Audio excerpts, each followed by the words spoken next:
Voici Actu Rémi, l'essentiel de l'actualité nationale et internationale. Aujourd'hui, samedi 20 juin, les tensions au Moyen-Orient dominent l'actualité, avec des tractations diplomatiques fragiles et des combats qui reprennent malgré des annonces. Au pays, Ottawa et les provinces ajustent des politiques publiques majeures entre services de garde, immigration et logement. Géopolitique. Israël et le Hezbollah ont accepté un cessez-le-feu après de violents affrontements nocturnes dans le sud du Liban. Ces combats faisaient planer un risque direct sur un accord initial entre les États-Unis et l'Iran, présenté comme une voie de sortie à la guerre. Washington et Téhéran prévoient toujours une rencontre prochaine pour lancer des discussions sur un accord de plus long terme. Malgré l'annonce de cessez-le-feu, des frappes ont touché plusieurs localités du sud du Liban après minuit et en matinée. Une attaque israélienne sur le village de Barish, dans le sud du Liban, a tué 4 membres d'une même famille. Dans un autre bilan rapporté pour la même zone, 5 personnes ont aussi été tuées lors de frappes visant plus d'une douzaine de localités.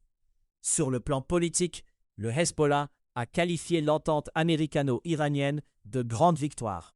Cette déclaration vise à renforcer le récit du mouvement qui s'oppose à Israël et affirme sortir consolidé de la séquence diplomatique.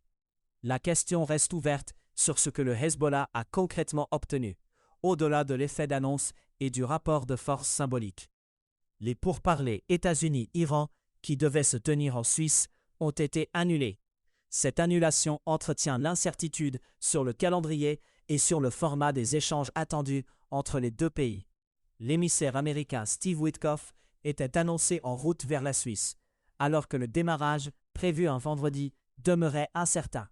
À Washington, le vice-président J.D. Vance a multiplié les apparitions publiques pour défendre un accord de paix jugé fragile avec l'Iran. Il a enchaîné des interventions médiatiques et un point de presse à la Maison-Blanche, dans une stratégie très visible. J.D. Vance devait aussi se rendre en Suisse dès la fin de semaine pour diriger lui-même les négociations. Ce choix est décrit comme l'un des paris politiques les plus risqués de sa carrière, compte tenu des enjeux et de l'exposition personnelle. Canada. Ottawa débloque 5,4 milliards de dollars pour les services de garde. Le programme vise 2 objectifs concrets: réduire les frais payés par les parents et créer de nouvelles places. Le financement fédéral s'inscrit dans une logique d'expansion, avec une pression particulière sur l'offre disponible. Au Québec, les demandes de regroupement familial rouvrent après un gel d'1 an. La province met en place un nouveau système pour traiter cette catégorie d'immigration. La reprise des demandes touche directement des familles en attente, avec un changement de mécanisme administratif. En Colombie-Britannique, un plan conjoint avec Ottawa prévoit l'achat de milliers de condos vacants.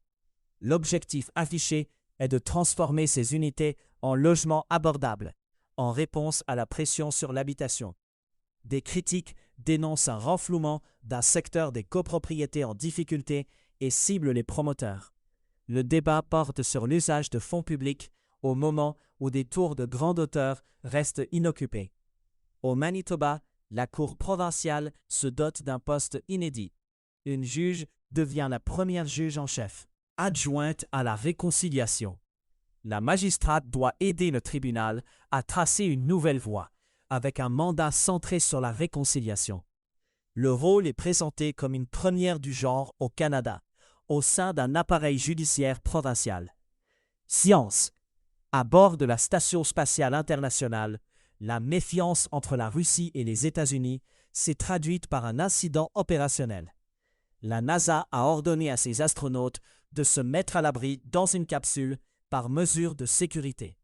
Cette décision est survenue après une initiative unilatérale de l'agence spatiale russe, Roscosmos, pour réparer une fuite d'air. L'épisode met en lumière une rupture plus profonde, liée au manque de confiance entre Moscou et Washington. La coopération quotidienne dans l'orbite terrestre se heurte ainsi à des décisions techniques, mais aussi à un climat politique tendu. Au Japon, le gouvernement veut renforcer la coopération internationale sur les risques liés à l'intelligence artificielle.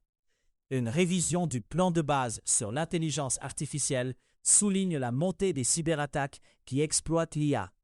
L'enjeu est concret. Des outils plus puissants peuvent faciliter des intrusions et accélérer des opérations malveillantes. Tokyo cherche donc des cadres communs et des échanges entre partenaires, au-delà des frontières nationales. 2 études, aux États-Unis et au Royaume-Uni, associent l'arrivée des téléphones intelligents à une chute de la fécondité.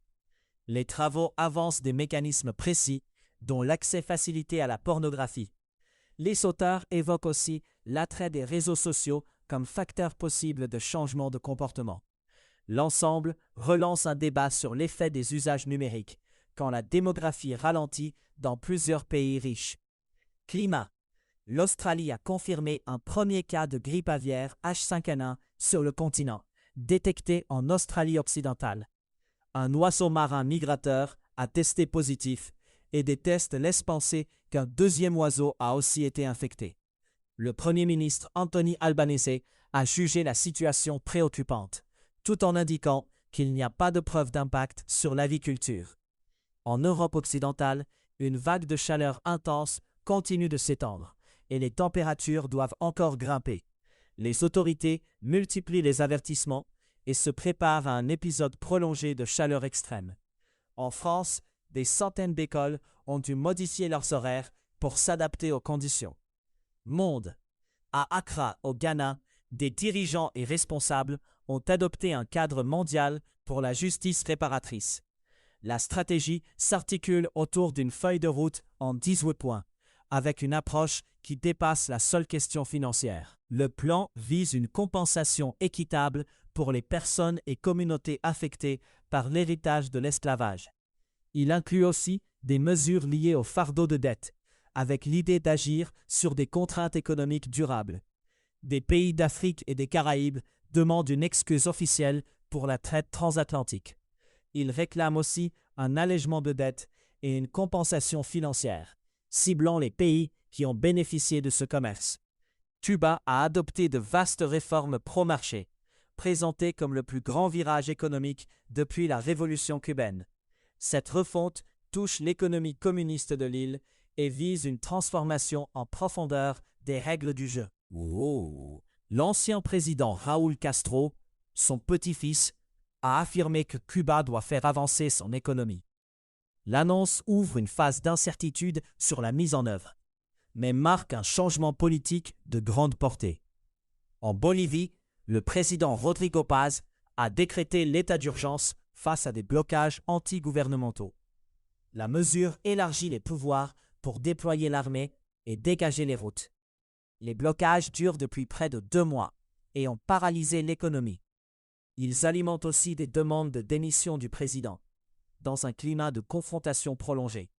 En Russie, des fissures apparaissent autour du pouvoir de Vladimir Poutine à mesure que la guerre en Ukraine s'étire.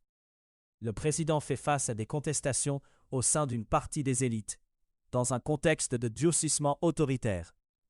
La situation est aggravée par des frappes ukrainiennes qui atteignent des villes russes, créant un embarras politique. Le débat interne s'élargit entre loyauté affichée et critiques plus ouvertes sur la conduite de la guerre.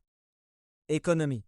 Sur les marchés des matières premières et des devises, l'or s'établit à 40 157 $ américains, en baisse de moins 0,2% sur 24 heures.